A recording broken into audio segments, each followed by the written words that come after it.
Okay. Good morning still, yes. Thank you for joining us for today's Internal Affairs Oversight Panel. This is our public meeting. My name is Leslie Harris, and I am the chair of IAOP. This meeting is open for the public to attend and is being recorded through Zoom.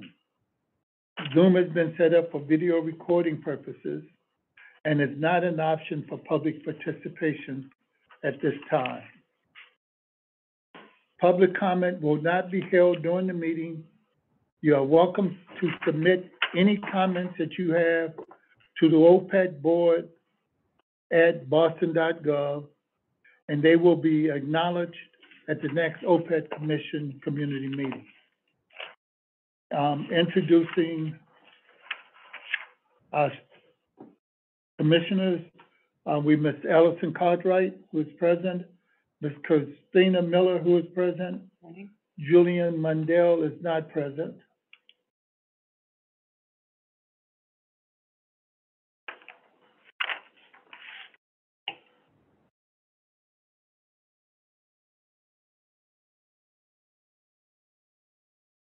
Do we have the agenda?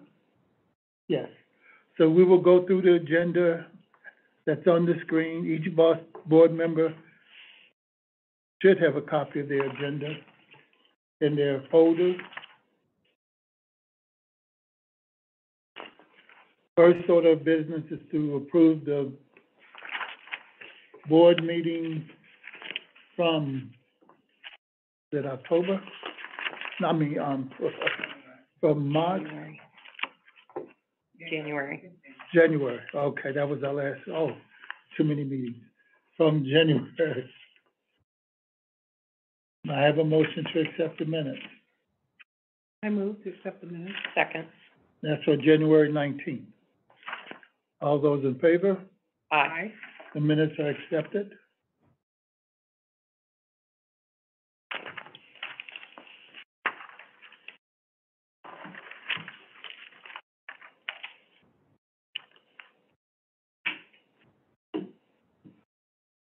Okay, we have no one in the audience at this point, so we will be moving to executive session. I have a motion. We have the executive director report. You ever, okay, I'm skipping. No, no worries. I would never skip. Executive That's director. right. Okay, we will have the OPEC executive director report at this time. Everyone, thank you for coming today. So I wanted to just go over and give you some updates since January, what's going on. So we are continuing to get updates from our consultants, Conan Harris and Associates, and Strategy Matters. We have received an report, as I said to you all when we first covered, and it's to start to try to increase hiring, promotion, and retention of top personnel within BPD. That I really wanted to make that while we had our consultants, we're actually looking at ways that we can, while we still had the consultant available. So there are some of our things that we were looking at that came out of the report, including some promotion recommendations on the promotional exams and other things. We are going to be meeting with the commissioner to discuss some of the interim recommendations from the consultant in ways they can implement that. I will come back with a fuller report, but just talk to the commissioner first before I bring them to you all, just to make sure that we can actually implement them first. But they are promising things that they're low cost or no cost measures that I believe will help out with some of the morale issues that were exposed, that I think heard about for decades from BPD. So there's nothing new from that end, but there are just some things that we think that the commissioner can tackle in a time to help bring a little joy to employees. So we will give you some more information at the next even before then at a commission meeting.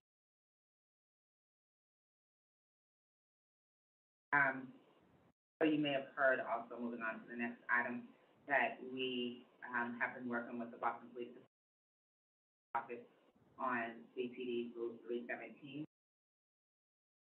policy. Really looking to update that. There was an incident in Boston that caused, a lot of media attention to come in, Boston Police Department response to alert in the community about, of East Boston, and in response to that, we began policy, have made recommendations how to strengthen the policy, look into and modernizing that policy. So those recommendations have been made and, the policy has been updated, and right now it's sitting in the rules,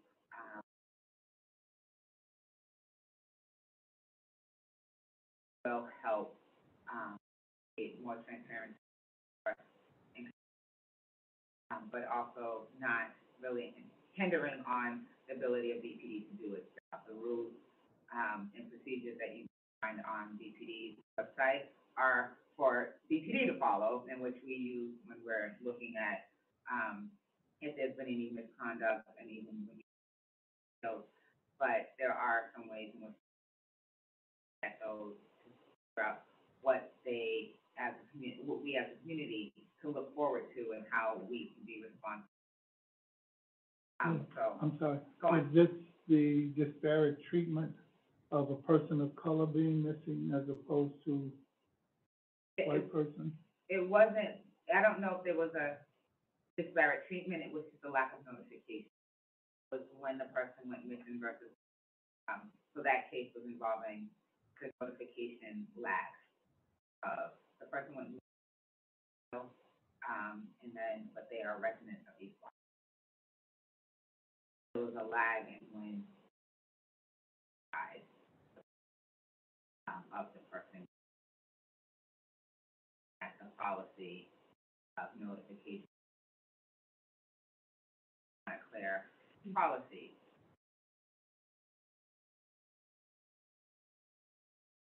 And that, out also, obviously there's layers to this, and I think Commissioner done a great job of trying to explain how really touching on the ongoing investigation.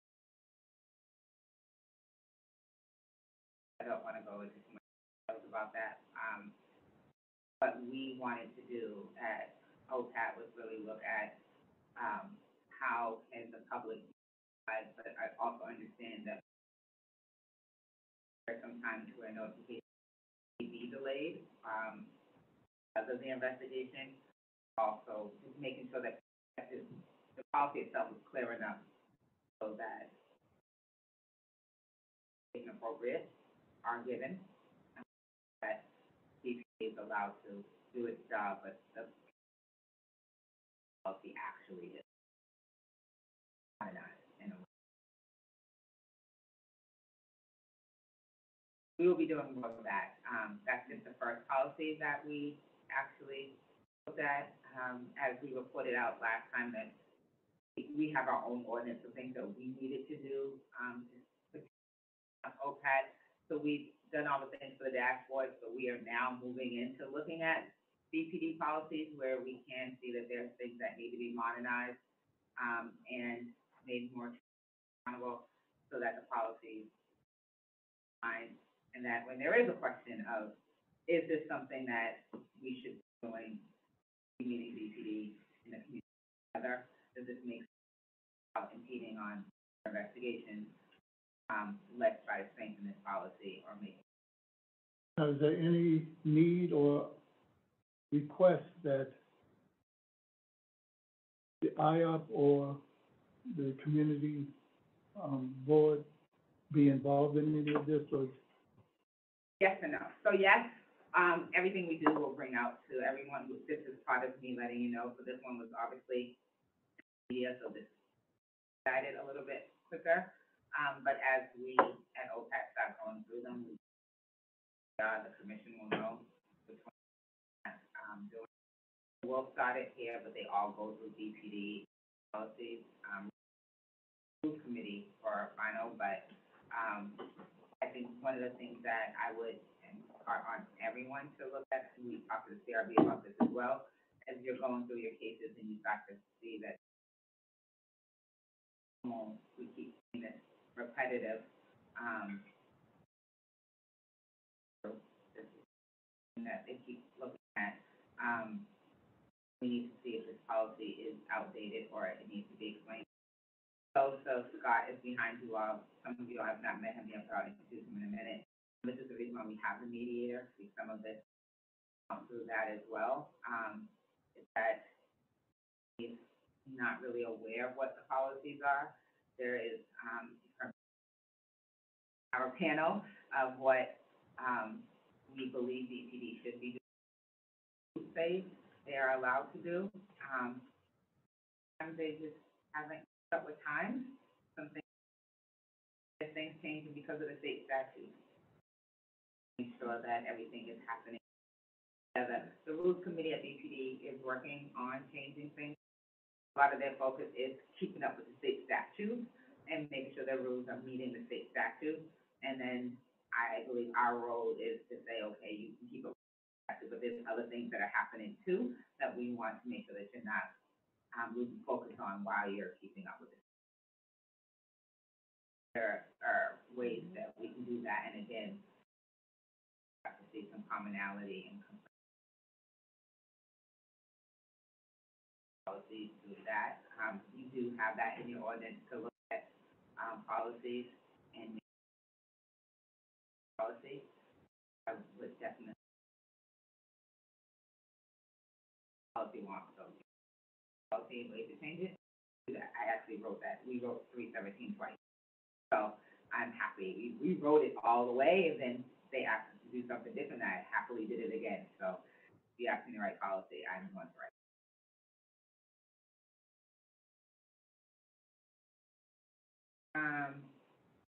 Update on the listening sessions that they happily attended with us.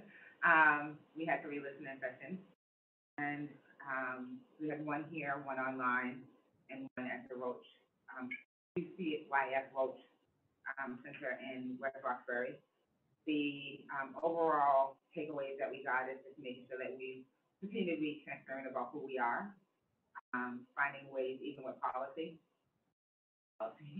that the community knew how they can continue to engage. I've said this before, continue to say it, that we don't have marches happening, but, you know, our feet are still moving, finding creative ways, bring our community back into the fold in this office so that they can still feel empowered to be a part of this process. And so we will spend the next forever trying to make sure that the community, that there is still a way that their voices can be empowered here, in getting them involved. There is more ways that we're trying to engage. I think our next meeting, one of our meetings is the OPAC community meeting. OPAC meeting.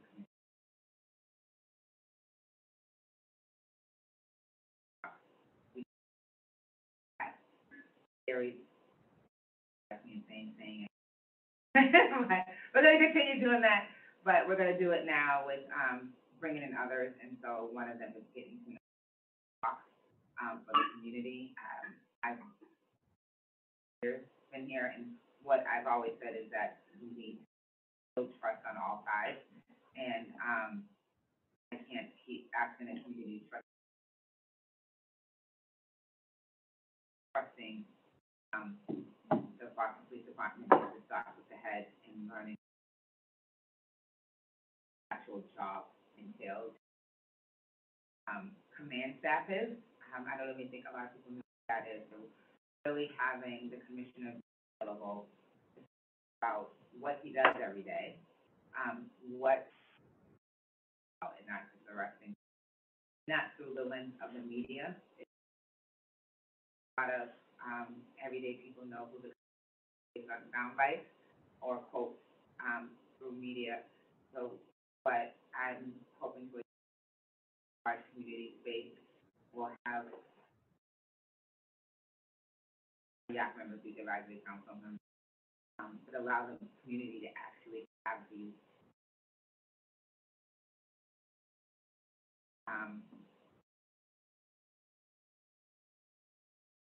start to talk about what he wants, but that's also been honest that he wants to hear in this space, and he's only going to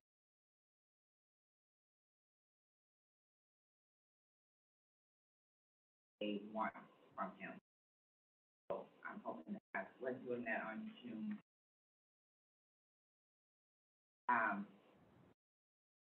that. You'll hear more about that soon. And the Youth Advisory Council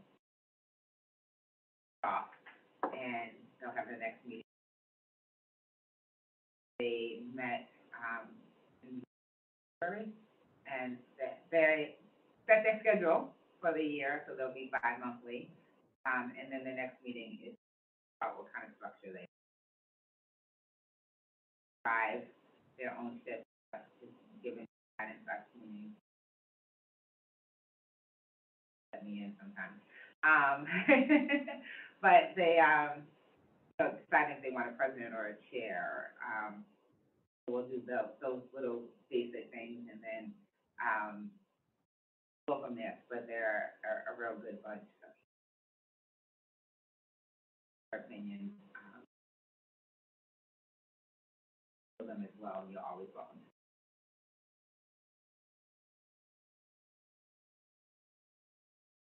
So that's the update I have for the director's report. How many young people on the committee?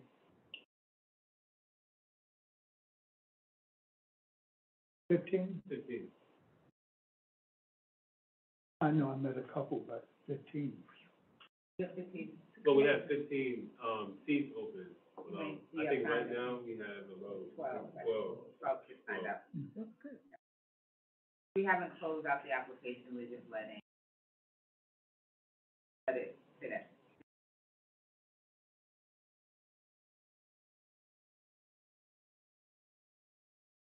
Any other questions? Thank you. Thank you. That's okay. Now there's other executive things. Any business that we have not scheduled that needs to be brought up? Then I'll entertain a motion to go into executive session. Moved. All those in favor? Aye. Aye. We're now in executive session. And we adjourn the public meeting.